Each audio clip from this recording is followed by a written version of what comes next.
Stuart Tomc is a former advisor to the World Health Organization, and he says that we can actually eat our way to happiness. And I just want to say, if that's the case, Stuart, I am all in. Welcome to Smart Life, Stuart Tomc. Good to have you. Thank you very much. Well, I mean, let's just make sure to get the subtle things out of the way. There's no doubt that when you're having a great meal with people that you love, your family, people that you really, really care about, and you're enjoying yourself and laughing and having a great time, that may account for some poor choices that you make, and you could maybe get away with eating some things you normally wouldn't if you're having a good time. Yeah, absolutely. Well, I know this about myself. I'm not happy when I'm overweight. So I need to know, how exactly is it that I can eat my way to happiness? Well, let's never forget that the brain is a supercomputer made out of fat. And we've known since the 70s that as our fat intake has changed, that we've seen changes in some of the structural material that make up the brain. And we've been telling pregnant women not to eat fish now for a couple of generations. So first and foremost, if you have the right fats in your diet, that can influence the actual structure of the brain cell to brain cell communication. We also know that the certain fats that we eat actually produce the anti-inflammatory hormone-like compounds, and accumulating evidence implicates inflammation as a critical mediator in the pathophysiology of mood disorders. And there's several studies that show that pro-inflammatory compounds have been repeatedly demonstrated in both major depressive disorders and bipolar disorder patients. So we've got some good evidence to suggest what you eat influences your mood. Now compare our happiness level here in the United States with other countries, and then relate that to diets here and abroad, because I know there are some major differences. Yeah, it's quite fascinating. If you read the World Happiness Report, which is free, that you can download online, we are ranked number 17 with the Scandinavian countries right there at the top, and I never paint with a broad brush at all. However, there are interesting correlations that can be made between places that have a different diet and their mental health challenges. We know mental health challenges will outrank cancer by the year 2020, and that's sort of one of the trick questions that I like to have come up in my conversation, is that you could be in a place that would have, say, lower levels of major depressive disorders like Japan, or the lowest levels of homicide mortality. That is correlated to high omega-3 levels. But then not eat the traditional kind of diets and still miss the benefits. So it has more to do with our intake and less to do with location. Okay, so just give it to us straight. Go down the list of some of the foods that put us in the worst moods and tell us why.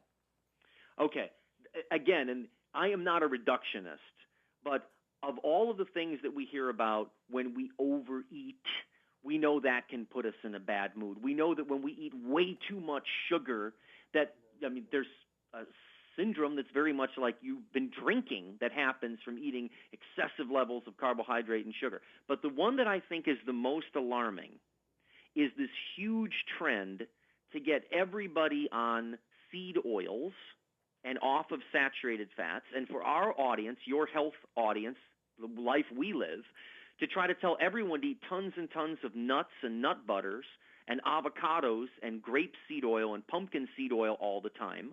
It may be non-GMO and it may be organic, but seeds are where nature, God, the universe put omega-6s, and green leafy vegetables are where we put the omega-3s.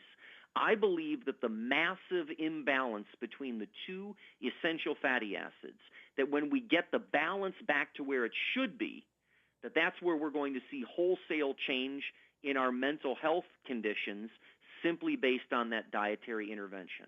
So you're saying the seed oils are good or bad? I got confused on that. Okay, the seed oils are where you find all the omega-6s, and it's easy for us to blame people that eat Pam and Spam and Ding Dongs and chicken nuggets and Ho's and Krispy Kremes. But as a teacher of omega-3, I have to let all of my friends that live and work in health food stores that you also find omega-6s in organic almonds, in avocados, and in very healthy fare. Do you see my point now? Mm-hmm.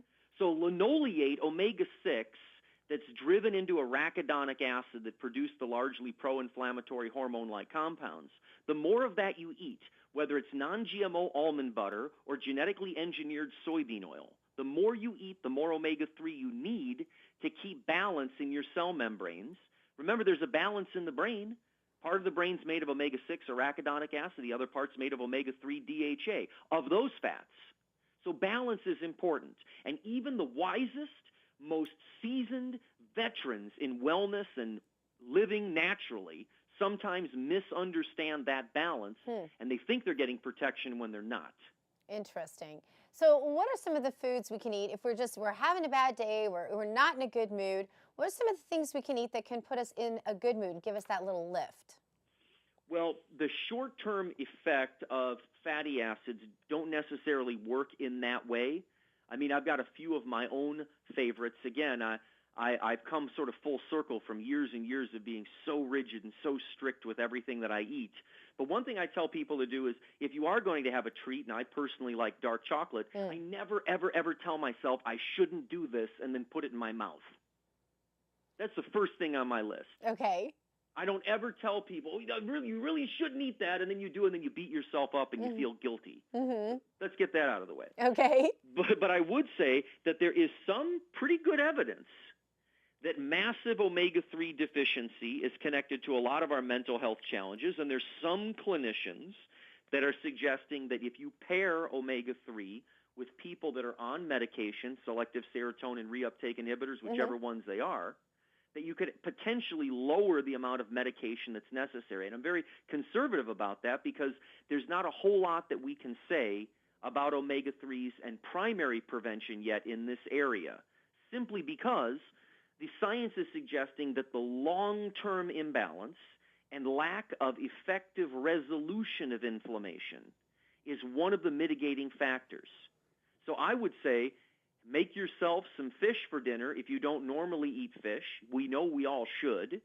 Or start your morning. My breakfast is a can of wild-caught salmon and an organic apple. And I eat that for breakfast every day. That's as good of a breakfast as you can find. You've talked a lot about oils and meats and those protein sources, but talk to us a little bit about raw fruits and vegetables. Do we ruin them when they're canned, cooked, or are frozen?